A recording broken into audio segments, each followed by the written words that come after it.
Okay. Okay, it's going. Okay. So, hey everyone, this is Felix from Confidently, and we are business transformation experts. I'm here with one of our experts, Connie, who specializes in leadership.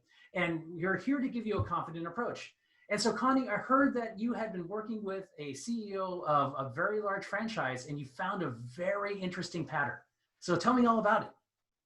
So the pattern had two sides, and he came with a problem that his employees, when he asked them to do certain things, were lacking in responding, were lacking in doing the task he asked them. And he was going, when I see that they're not doing that the first time, it's okay. When they're not doing it the second time, I go like, ugh. And when they're not doing it the third time, when they're not giving me the results or giving the task I asked for, I explode. And that is something that's not truly me, and I like to change that. Interesting. So what kind of questions did you ask to pull this out of him? Well, the first question was to him, a very simple one, is how does that work for you? When you explode, what is the result? And he used the word aggressive. He came on to them aggressive. He says, well, they do what I say. I say exactly, that is the big payoff. And that's why that pattern that you have is working. But is it working short term or long term? And he says, no, unfortunately, I have to repeat it. And so Connie, go ahead. How many businit's executives that you work with have patterns like this that they don't really recognize fully? They know they're doing something and they're not getting the result, but it's like some kind of pattern that they're doing that they don't recognize. Everyone. Everyone, seriously, because you and I included. Yes. Because, it all comes from your subconscious mind, and there is a certain pattern that works. But the subconscious mind doesn't look at the consequences of that pattern. Right. So in this case, there were big consequences for him because he says, that's not me. I don't like that. I don't want to be aggressive. I see now that it's not working long term. And the consequences for his team, for his employees, were that they lived in fear, in stress. So there was not a very pleasant or respectful work environment. Wow. Yeah, I have a feeling this happens in a lot of different workplaces, where the boss is very impatient. So how do you help somebody identify, now it's identified, how do you help them change that behavior? So there's a different ways you can help them change that behavior. One is like really the psychological approach to go inside and get the roots of that behavior and see how you can change that behavior. So it's not automatic, like there's a trigger and there's a reaction. And so you can disconnect the trigger from the reaction and you put a better reaction in place. Does that make sense, or is that too much lingo? Oh, no, I think for me, it makes sense. I think some people may understand, like, how did you specifically do it with him? And then what were the results?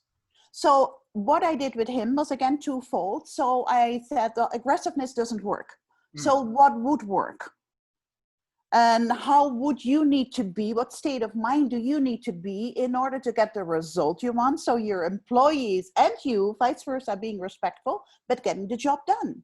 Right. That is at the core of the business, right? You need to get the job done. He said, well, I'm at loss. I really don't know what it is. So we explored some options, and listening, yes. But, he got the picture. That's not it. But he said, I need to be confident, but also compassionate. Okay. So what we first did was to really reach inside and bring out the confidence and the compassion. Okay. So you can go in techniques, and maybe at a later stage, I tell you the technique. But when he found his compassion and his confidence, it made him feel that he could handle the situation differently. Interesting. Right? So it's also teaching people to take a deep breath and then go in their minds, what is the best approach? And not go in it because you have been like putting event on event on event on event. So there is no escape anymore. You have to do something. Right. So the practical approach as well is to handle it directly. if you notice it one time, I don't think it's a good sign of leadership to go, okay, it's just one time, let it go. Because you're not living the values or the code of conduct that you have in your company, hopefully. If you don't have it, we need to talk. Yes. All right? So if there's something that's not going right, tell him. Or tell the manager to handle it, right? Yes. And the eventual conclusion, Felix, was that we found out that intensity works, but without the aggression. Interesting. Okay. So like, I think a lot of people, like a lot of owners love that, have that intensity. They want the intensity. It's also passion, and it gets things done. Yeah, absolutely. So without the aggression, how did that work with the staff? What were the, with the employees? How did that? Well, the staff was in the beginning a little bit suspicious that things changed, right?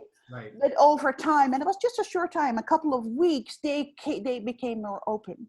There was like a space where they could come in and ask, well, listen, you asked me this, but I run into a challenge. Can I run that challenge by you? And if it was the CEO I worked with, or he referred them to a manager, but there was a space to really communicate and to overcome the challenges, if there were any, in the beginning. So it became like working together instead of like have the CEO and have the people that don't do what I want them to do. Right. So they were aligned and they could ask for help to have them complete that task easier and for the due date. Okay, fantastic. So business owners and executives and managers, if you are having a challenge with getting results from your employees, we have experts that can help you right now. And so, just either connect with us, like us, look at our other videos. We're here to help. And Connie, thank you much for this confident approach. You're welcome, Felix.